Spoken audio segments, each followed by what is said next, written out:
This is All India Radio, the song Jana Gana Mana and the Andhra Connection. In our weekly English program, today we bring you a talk by Professor K.S.S. Sheshan on this theme, the song Jana Gana Mana and its Andhra Connection. Jana Gana Mana Dinayaka Jaya He Bharata Bhagya Vidhata. Audiences stand up reverentially as the very first strains of Indian national anthem Jana Gana Mana waft through the air at the conclusion of any public function or program. But not many would know that its melodious tunes, which are commonly followed all over the country today, were composed in Madanapalli, a discrete town in Andhra Pradesh. Punjab, Sindh, Gujarat, Maratha, Dravida, Utkala, Vanga. The poem was written by Rabindranath Tagore as early as 1911 and was sung at the annual session of Indian National Congress at Calcutta on December 27 that year. But it was at Besant Theosophical College in Madanapalli, where Tagore stayed for a few days in February 1919, that the now familiar tunes were set.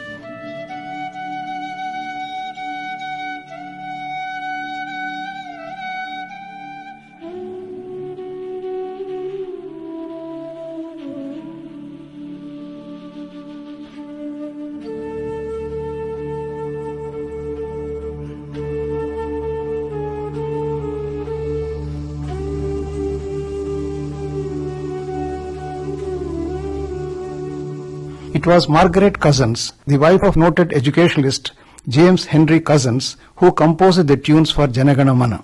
James Cousins was then the principal of the Madanapalli College that was established by Dr. Besant. Dr. Besant had a great liking for Madanapalli, for it was the birthplace of the famous philosopher Jiddu Krishnamurti, her adopted son. Tagore was on a tour of South India and was much tired when he reached Bangalore in the last week of February 1919. On the advice of C.F. Andrews, he decided to rest at the Theosophical College in Madanapalli, about 120 kilometers southeast of Bangalore. Surrounded by a chain of rugged granite hills on all sides, Madanapalli, nestled in Chittoor district of Andhra Pradesh, besides its scenic beauty and lush green vegetation, is also known for its cool and salubrious climate. This place is renowned for its healthy, dry weather, unmatched anywhere in the state. Madanapalli, for its enchanting climate, has been variously hailed as the poor man's Ooty, common man's Kashmir, pensioner's paradise, etc. It was the summer resort for the European officials from the very early British rule. Sir Thomas Munro, the first principal collector of the ceded districts, built a bungalow here in 1800 and lived during summer months every year. Since then, Madanapalli became the summer resort of every collector of Kadapa, the district to which Madanapalli then belonged. It was in 1911, when Chittoor district was formed, that Madanapalli became a part of the new district. Horsley Hills, situated about 25 kilometers from here, is now the official summer resort of the Governor of Andhra Pradesh. The well-known Rishi Valley School, run by the Krishnamurti Foundation India, KFI, is located few kilometers away. The Union Mission Tuberculosis Sanatorium, UMTS, once hailed as one of the best sanatoria in the world, now called as Arogyavaram Medical Center, is located in the outskirts of the town. Madanapalli is the birthplace of Jiddu Krishnamurti, and therefore the town became a must place of visit to many a theosophist world over. It was again in Madanapalli that Reverend William Chamberlain started in 1889 the Christian Endeavour Society for the first time in the country. It is interesting to note that the BCG vaccination for the first time for the entire South Asia was inaugurated here in 1948 by the then Union Health Minister Rajkumari Amrit Kaur. It was Dr. Cousins who conferred the title Kavi Kokila on Duvuri Ramireddy, a noted Telugu poet of that time. It was Margaret Cousins who founded the All India Women Association, the first ever organization exclusively for women in India, and she was its first president. Tagore reached Madanapalli Road Station by train in an exclusive compartment on the evening of 25th February 1919. He was received at the station by the Cousins couple. Tagore stayed in a cottage in the college premises, now called as Tagore Cottage. Rabindranath Tagore's stay in Madanapalli College became momentous because this song Janagana Mana was given the melody of the musical tunes with which it is now sung all over the country. जनगण मन अधिनायक जय हे भारत भाग्य विधाता.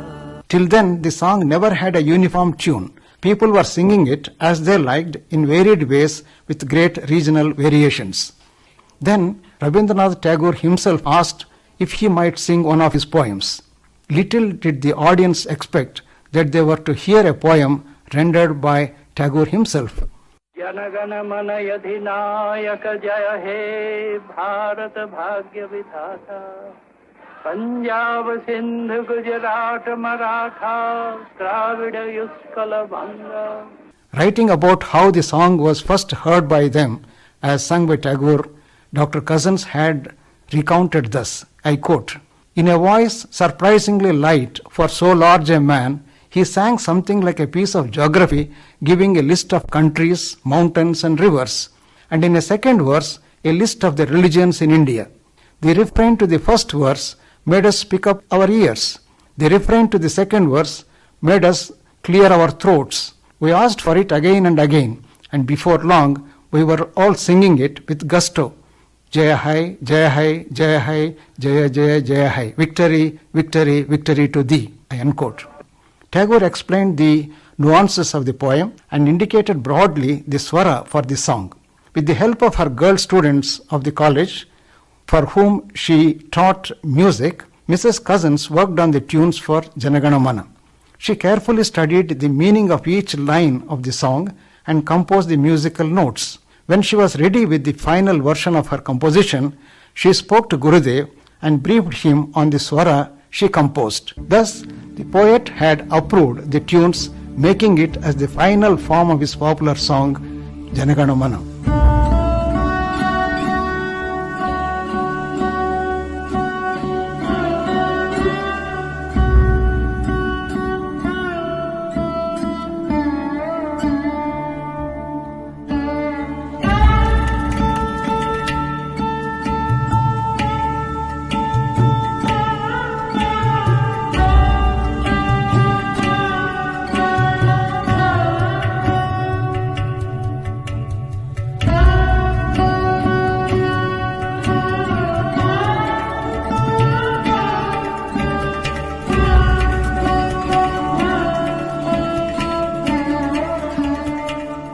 It was during his stay in the college that Tagore also translated Janagana Mana into English. For few days, early in the mornings, basking in the winter sun, Tagore sat on a stone slab under the gulmohar tree in front of his cottage and went over his Bengali song Janagana Mana line by line, finding the equivalent words in English. He wrote in his own beautiful handwriting and named it as the Morning Song of India.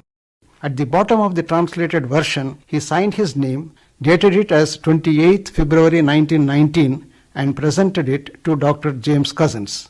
Later, when the college was in financial crisis due to the withdrawal of grants by the government of Madras, consequent to the participation of the faculty and students of the college in the Home Rule agitation started by Dr. Besant, the Morning Song of India document in Tagore's handwriting was sold to an American art collector for a fabulous but undisclosed price. The money thus collected was added to the college fund. However, a photocopy of it was made before the original left the country forever. This copy is preserved in the Madanapalli Theosophical College even now.